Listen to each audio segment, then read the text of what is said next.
Good day, everybody. I've been so busy, but I got a few points I want to bring across here, right? And it has to do show our labor right, show our labor right, show our labor right. So it has to do with, of course, the British opposition leader, the British colonial opposition leader, Mark Golding. I have come, and honestly, to be honest with you, this is how I see it. I've been around when Michael Manley was Prime Minister. I mean, I was around when he was Prime Minister, busy destroying Jamaica, busy destroying every area of Jamaica. He was, which is crazy socialist, reckless ideology. Anyway, I've been around when he was also PNP president and leader of the opposition, and I have never seen this bitterness, this vitriol, this anger towards anything sensible, anything that's common sense, that the JLP government would have been doing. I have, believe you me, coming from me, who is a big critic of Michael Manley, saying this, that he was a gentleman, a decent human being, right? In comparison to this riffraff we have here, running around like chicken, who is leader of the PNP, Mark Golding. The guy has no class. When I say no class, I mean no class. I've been around when PJ Patterson was leader of the PNP. He was not in opposition. He was always Prime Minister. So can't speak much about him being in opposition. He was not in opposition while he was PNP leader. I've been around when Portia was leader of the opposition and Dr. Phillips was leader of the opposition, and he has never looked so disdainful. They have never looked so disdainful. They have never exhibited such contempt and hatred for anything common sense that would benefit Jamaica. They have never exhibited that. But this guy is as if he is hell-bent. I mean, the guy looks so angry. I mean, British colonial leader Mark Golding, he looks so angry. He looks so hateful. You can see the anger in him. You can see how he just, like, he would stop anything that would benefit Jamaica. I can't explain it. It's unexplainable. I give you 2 points. 2 points. Or 2 cases. One, the school bus rural system that's rolled out in Portland. Now, it's one thing to be against something because you really genuinely think it's not going to work. That's okay. But to be against something because of political reasons, because you think being against it will give you political points, right? That's nasty. And also to be against it because you just don't think the people are intelligent enough to understand that it is to their beneficial. It is to their benefit. Is also disdainful, right? Now, I live in the United States, right? Every first world country that I know of, bear with me please, Canada, United States, England, France, Germany, Japan, Italy, all of Western Europe, and I'm coming home now to the Caribbean. St. Lucia, Barbados, Trinidad, a lot of countries in the Caribbean have state-operated school bus system. they have it. You would think they have it. They have it. Meaning it is operated by the government. Right? The government, and can I go further? Every first world country, including America, has a state-run public transportation system. You think the MTA in New York State is private? It's run by the state, the state government of New York. In New Jersey Transit. In Pennsylvania, every state has it, and it's in Canada. Every country has it, right? It's nothing unusual about that. Nothing unusual about that, right? And when it comes to our children, school children, boy, they are all these towns and cities in America all have government-run school bus system. It's their pride. It's the towns and cities' pride and joy to have government-operated school bus system. It's their pride and joy. I see the pride in it. I see the joy in it. Why? Because it brings our students to school. These are the benefits. On time, they run on time. They're safe in that bus. It's reliable. It's gonna come. Believe me, it's gonna come. To pick up and deliver, and four, it's organized and well disciplined. Now, I listened Peter Bunting. He's such a disappointment. He is such a bitter and disappointed man. I listened Mark Goling.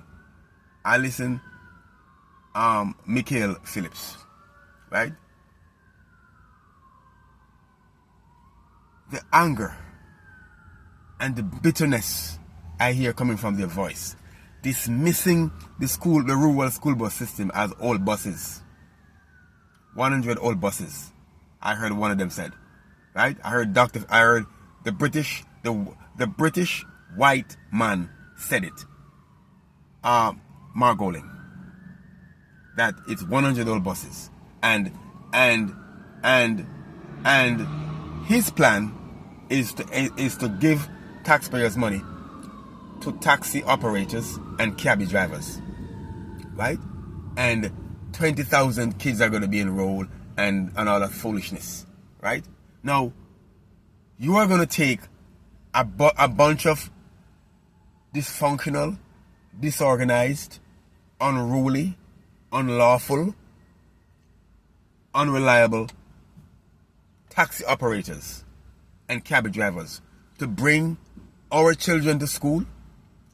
Most of the times they drive careless, reckless. They're noisy. They play all kind of lewd music in their taxis and buses, and we are going to rely on them to bring our children to school. No wonder the kids come out so unruly.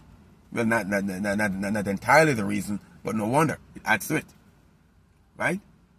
Don't you want to have a reliable, organized bus system for our children? Huh? And this idea that they're old buses, hey, that they're used buses. So what? People drive used cars all the time. I have a used car. I have a used car I'm driving right now. I use Nissan Pathfinder. My wife has a brand new vehicle because we want to make sure the wives drive better vehicles than us, men. Right? She has a brand new SUV. Right? She has a brand new SUV that she drives. Right? I drive the used vehicle. Right? A little cheaper, much cheaper. It's fine. People drive used vehicles all the time, all over the world. There's a used car dealership. Doesn't mean the vehicles are not good. It just means that they were once owned by somebody else. What's the big deal? Huh? And to make specifications for them for Jamaican roads, what's the big deal? What's the issue here? I mean, if I had heard Dr. Phillips said that, and the PNPs, and if I had heard British colonial master, Mark Golding, and his house Negroes, saying that we're going to buy new buses. That's one thing. They're not going to buy new buses. They're going to give taxi operators taxpayers' money. Right? Unruly, indisciplined, unreliable, rowdy, noisy taxi operators to bring our children to school. That's what they're going to do. Give them money. To do it. As opposed to a well-organized, run, operated school bus system provided by the government. They think that's a waste of time. You can't make this up. You have to be so illiterate, ignorant, and politically entrenched, and partisanly entrenched rather, to think that a government-operated rural school bus system is not the way. Boy, you come on. We can be supporters of the PNP and still have common sense of the British colonial PNP. I'm not. I'm a pro-Labourite. But you can be supporters of the British colonial PNP and still have common sense and say, you know something? I think the Jamaica JLP is right. You're not going to do that. If the JLP were to come out and say something nonsensical, I would say no. I disagree. But I think the rural school bus system is a clever idea. I couldn't care 2 cents if the buses are used or brand new. I don't care. That's irrelevant. That's irrelevant. We all drive used. All my vehicles in Jamaica that I've owned were used vehicles. All of them were used vehicles. I never drive a brand new vehicle in Jamaica. Never did. Right? And they gave me good years of service. Right? There are a lot of great, wonderful used vehicles that are selling every day. Right? That's number one. Number two, the government is talking about regulating Airbnb operators. Guess who was against it? No. You want to guess? Guess who is against it? The white British man. Hey. I just said guess. But, I mean, you don't have to guess too hard. The British white man. He's against it. Because anything that's orderly,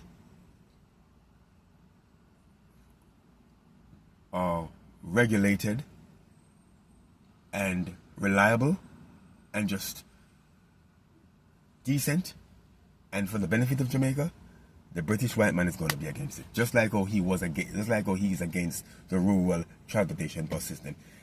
The PNP does have a plan when it comes to transporting students. They don't have a plan. Giving cab drivers money to transport our students, to carry our students, is not a plan. That's anarchy. That's chaos. That's confusion. You get me? Back to the Airbnb. They're against it.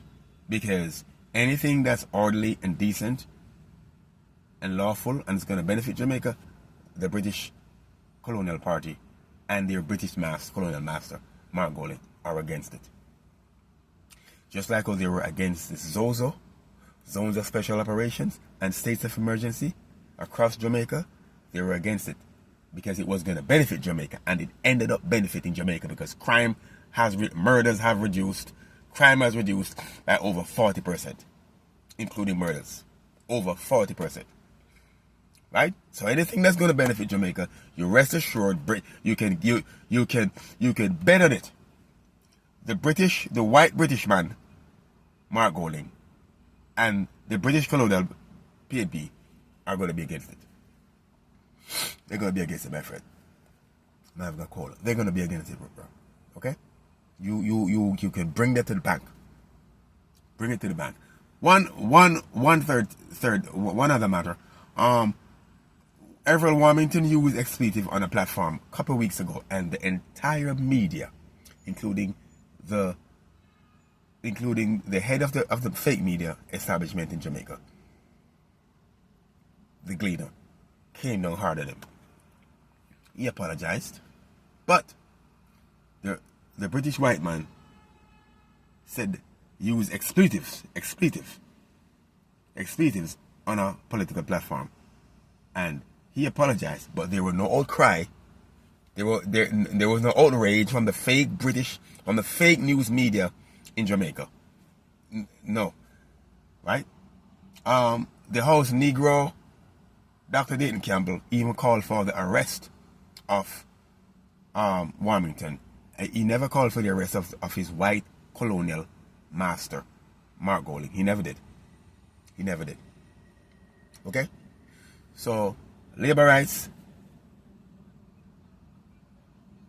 third term. Shower labor rights. I got to run. Shower labor rights. Shower labor rights. Shower labor rights. Shower labor rights. Third term. Shower labor rights. Shower labor rights. Shower labor rights.